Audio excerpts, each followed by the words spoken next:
Fala, fãs de Star Trek ou Jornada nas Estrelas, se você preferir. Não tem época melhor para ser um trekker do que essa época que nós estamos vivenciando agora. Um monte de produções das mais variadas possíveis. O problema é que a gente tem uma cronologia meio bagunçada aí, né? Já não era fácil antes, agora então complicou tudo. Para tentar desatar esse nó, no vídeo de hoje eu vou colocar os filmes, as séries e as animações numa ordem cronológica fácil de entender para quem quiser acompanhar desde o início. Bora depois da vinheta.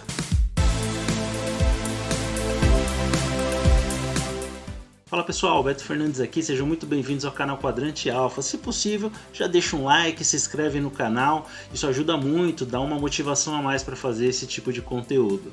Bom pessoal, eu vou deixar a mesma recomendação nesse vídeo aqui que eu deixei no vídeo de cronologia de Star Wars. Aliás, se você não viu, dá um confere aí, eu vou deixar no card para vocês. Basicamente, assistam, se você nunca viu, obviamente, assista primeiro a série clássica, por onde tudo começou. Só tem uma questão, né? A série clássica ela foi feita na década de 60, então com todas as limitações da época, tanto de orçamento como de efeitos visuais, obviamente. Isso sem falar no contexto histórico daquela década, que provavelmente foi a década mais conturbada da nossa história, pelo menos a história recente. Então a minha dica aí é simples, foco na história. Deixem de lado questões de efeitos visuais, efeitos práticos, enfim. Ah, mais uma coisa, Star Trek conta com duas linhas temporais. A gente tem a linha considerada Prime, que é a linha principal, que tem a grande maioria dos filmes, das séries e tudo mais. Porém, tem uma linha temporal chamada Kelvin, que foi um reboot aí que o J.J. Abrams tentou fazer, com 3 filmes. A gente vai falar sobre eles no final. Enterprise, 2151 a 2161.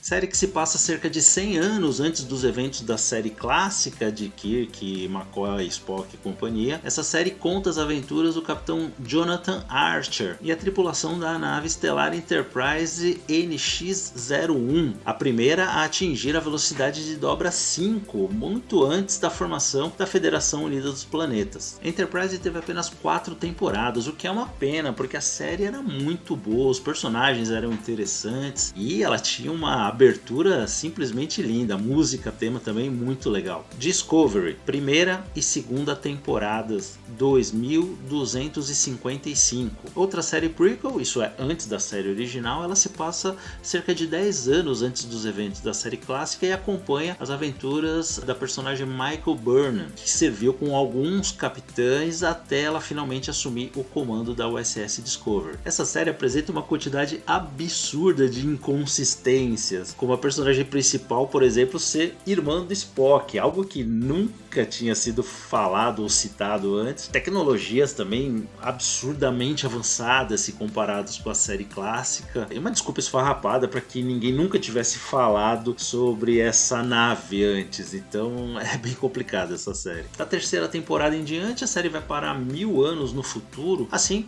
é bom que não atrapalhe a linha temporal principal. Ano que vem será a 5ª e última temporada dessa série. Short Tracks, série de curtas metragens que se passa no mesmo período ali de Star Trek Discovery e também da série Strange New Worlds. Short Tracks expande os acontecimentos vistos nas séries, mas infelizmente ela está indisponível no Brasil. Strange New Worlds, 2255 em diante. Spin-off de Discovery, a série mostra a tripulação da Enterprise 10 anos antes dos eventos da série clássica, quando o capitão era Christopher Pike e tinha como primeiro oficial um jovem Sr. Spock, também algumas outras caras conhecidas. Para mim essa série é disparado a melhor série desse pacote recente de produções aí de Star Trek, com formato de caso da semana, exatamente como era na série clássica. Strange New Worlds traz de volta essa atmosfera de saudosismo, com histórias mais simples, fechadas e mesmo assim muito bem escritas e interessantes. A série original, 2265 a 2269,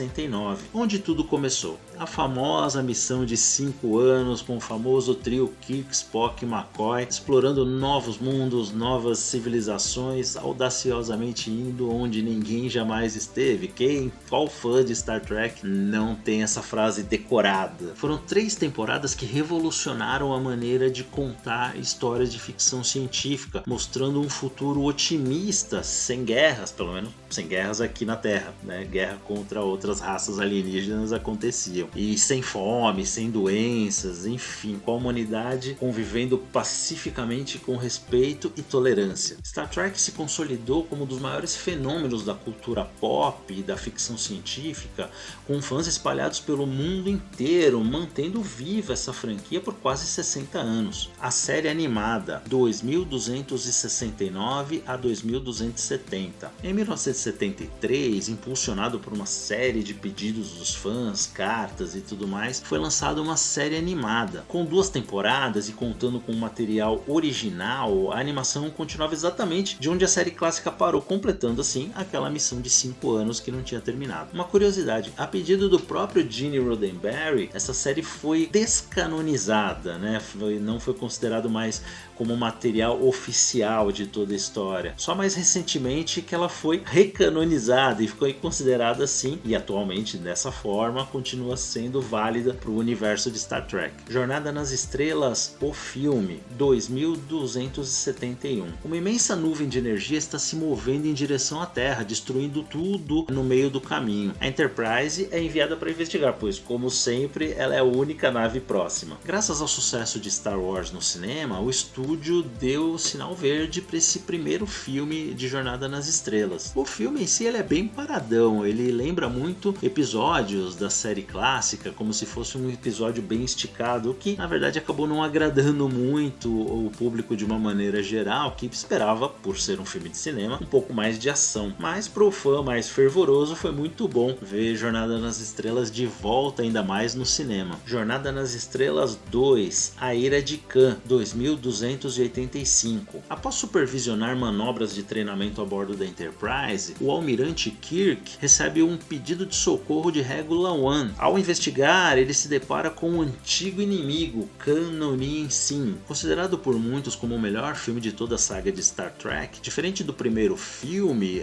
esse filme tem muito mais ação, aventura, drama, até deixando a ficção científica um pouquinho mais de lado. Olha, tenho que falar, é um filmaço, eu adoro esse filme. Jornada nas Estrelas 3, A Procura de Spock, 2285. Continuação imediata do segundo filme, a tripulação da Enterprise precisa ir atrás de Spock, além de combater uma ameaça dos Klingons que querem usar o projeto Gênesis como arma. Esse filme busca reverter um acontecimento dramático no final do segundo filme, que eu não vou dar spoilers, apesar de ser um filme bem antigo, pode ser que tenha gente que não tenha assistido ainda, devido ao pedido dos fãs, o que acabou por gerar um filme bem fraco, bem abaixo do seu antecessor. Jornada nas Estrelas 4, A Volta para Casa, 2286. No caminho de volta para a Terra, para enfrentar um julgamento devido a crimes cometidos no filme anterior, a tripulação da Enterprise, utilizando uma nave de rapina Klingon, se depara com uma ameaça, uma enorme sonda extraterrestre em um formato cilíndrico. Para solucionar esse problema e salvar a Terra da destruição, eles são obrigados a voltar no tempo para o ano de 1986. Esse filme é bem legal, ele apresenta uma pegada mais ecológica. Além disso, tem situações bem legais, bem interessantes,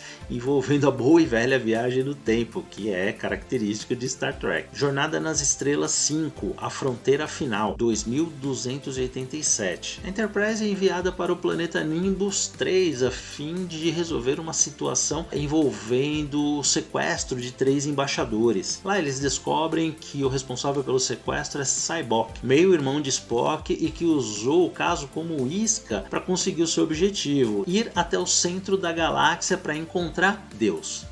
Isso aí que vocês ouviram. Considerado por quase todos, fãs e críticos, como o pior filme da franquia, A Última Fronteira, ou Fronteira Final, os dois nomes aparecem aí, falha miseravelmente em praticamente tudo.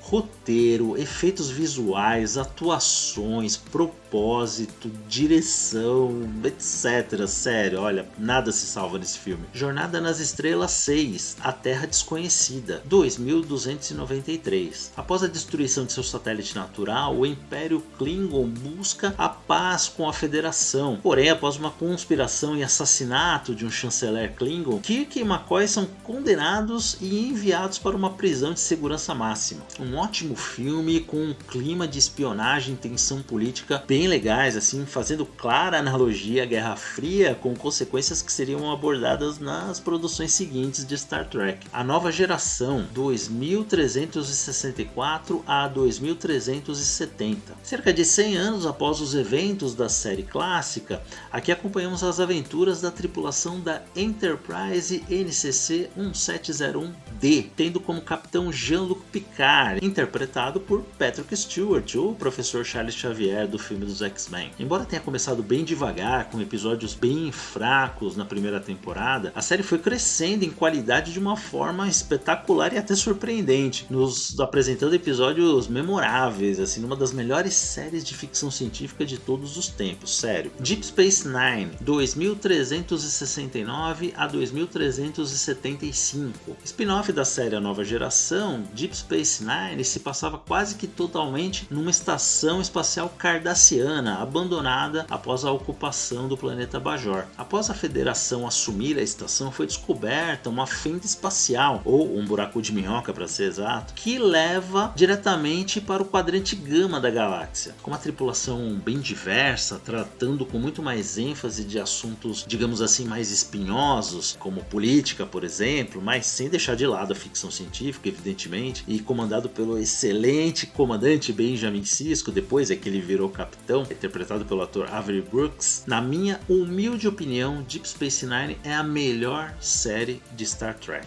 Pelo menos é a que eu mais gosto. Voyager, 2371 a 2378. Outro spin-off da Nova Geração, essa série acompanha as aventuras da tripulação da nave estelar Voyager, que acaba se perdendo no quadrante Delta junto com uma nave Maquis, considerados terroristas pela Federação. Em velocidade máxima, a Voyager levaria cerca de 70 anos para voltar para o espaço da Federação, então eles precisam trabalhar para encontrar atalhos para chegar mais rápido em casa.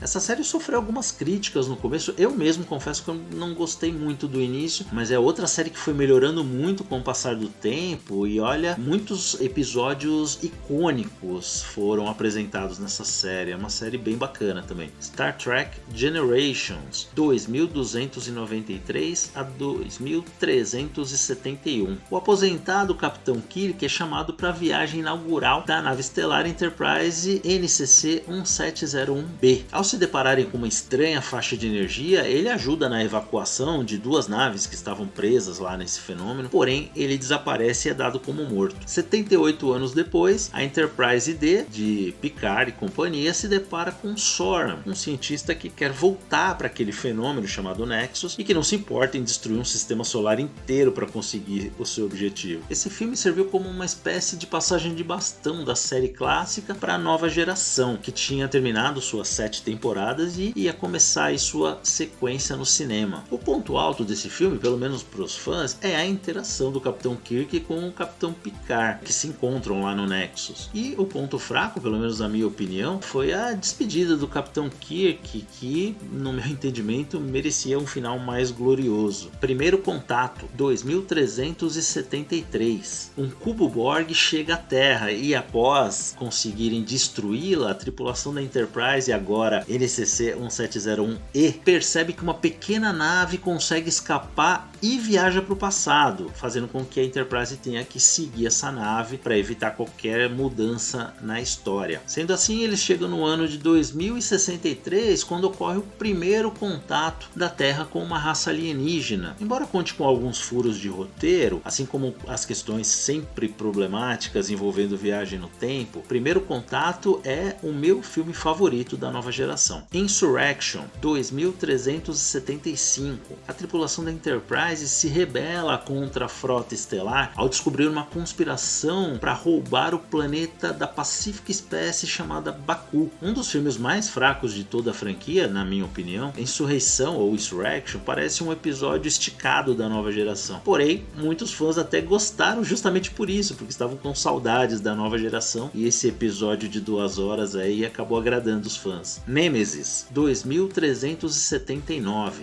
Após dar um golpe de estado, Shinzon, um clone de Jean-Luc Picard, toma o poder no Império Romulano. Ele atrai a Enterprise sob o pretexto de buscar a paz com a Federação. O último filme com a tripulação da nova geração, Nemesis tem um tom de despedida meio melancólica, com um roteiro fraco e previsível, com poucos momentos que se salvam, para falar a verdade. Ficou nítida a sensação de que esse elenco fantástico merecia um filme de despedida melhor. Lower Decks, 2380 em diante. Série de animação que acompanha os tripulantes da nave estelar USS Cerritos, em especial aqueles que normalmente não aparecem nas aventuras das outras séries, a turma dos decks inferiores. Primeira produção assumidamente cômica de Star Trek, Lower Decks se passa no período da nova geração pós-filmes, pós-Nemesis, com muitas referências e participações especiais. Apesar do tom humorístico, Lower Decks é canônico, viu? Tudo que acontece lá vale na linha oficial de Star Trek, inclusive com parte da tripulação aparecendo num crossover em live action com a tripulação da Enterprise e da série Strange New Worlds, do Capitão Pike e companhia. Surprise! Live long and prosper, Mr. Boimler. You also live and... No episódio que pra mim já é considerado um dos melhores de todos os tempos, assim, já virou icônico. Prodigy, 2383. Outra série de animação, a primeira em CGI desse universo, porém com foco no público infantil, que é o grande desafio para uma franquia como Star Trek atrair novos públicos, público mais jovem. Um grupo de jovens encontra, por acaso, uma nave da frota estelar abandonada e decidem usá-la para viver várias aventuras. Apesar de contar com Kate Mulgrew reprisando seu papel de Capitã Janeway, dessa vez em holograma, a série não teve boa audiência e já foi cancelada, embora ainda haja uma chance dessa série ser resgatada. Picard, 2399. 20 anos após sua última aparição lá no filme Nemesis, Jean-Luc Picard está tranquilo, aposentado, vivendo ali no vinhedo de sua família, até que uma visita inesperada arrasta o velho capitão para uma nova aventura. Embora apele para a nostalgia e uma enxurrada de referências e fanservices, Star Trek Picard tem muitos problemas que vão desde um Patrick Stewart naturalmente cansado, obviamente por conta de sua idade avançada, até um roteiro cheio de buracos e conveniências que contam uma história meio desinteressante em alguns momentos e de repente extremamente megalomaníaca em outros. Eu sou um pouco crítico dessa série, inclusive eu acho que ela vale mais como uma homenagem a esses personagens icônicos do que como um bom conteúdo de ficção científica, de novo, na minha humilde opinião. Linha do Tempo Kelvin. Como eu havia dito antes, essa foi uma tentativa de reboot da série clássica conduzida por J.J. Abrams, onde a gente tem o Chris Pine como o Capitão Kirk, o Zachary Quinto como Spock e o Cal Urban como o McCoy, além de outros nomes famosos. Star Trek, 2258. O primeiro filme dessa linha temporal alternativa conta como que se deu esse fenômeno, causado pelo vilão Nero, um romulano do futuro que culpa o Spock, vivido por Leonard Nimoy, e isso desse filme tem 2 Spocks, pela destruição de Romulus e tenta a todo custo se vingar do vulcano. Além da escuridão, Star Trek, 2259. Após um atentado terrorista em Londres, a tripulação da Enterprise descobre um complô que pode causar uma grande guerra por conta de uma arma de destruição em massa. O melhor filme dessa linha alternativa, além da escuridão, traz o ator Benedict Cumberbatch. Eita, nome difícil de falar. O Doutor Estranho dos filmes da Marvel, como um personagem conhecido pelos fãs, um dos maiores vilões de todo o universo Star Trek. Star Trek Sem Fronteiras, 2262. Após ser atraído por uma emboscada, a Enterprise ela é praticamente destruída, despedaçada por um enxame de pequenas naves e acaba caindo no planeta. O líder dos alienígenas busca um artefato que está em posse do Kirk para dar prosseguimento em seu plano de atacar a Federação, enquanto guarda um incrível segredo. Esse terceiro e último filme dessa linha do tempo é o que mais se assemelha ao espírito original de Star Trek, ainda que mantenha uma boa dose de ação, característica essencial desses novos filmes. Bom pessoal, espero que tenham curtido esse vídeo. Se possível, se inscrevam no canal, deem um like, comentem. Olha, deu um trabalhão fazer esse vídeo, mas eu fiz ele com todo carinho porque eu adoro essa franquia. Vou deixar até umas fotos minhas aí em algumas convenções de Star Star Trek para vocês verem. Eu realmente sou um tracker, não sou tão atuante, mas gosto muito dessa franquia. Fiz com todo carinho para vocês, espero que vocês curtam. Bom pessoal, vou indo, um abraço, tchau!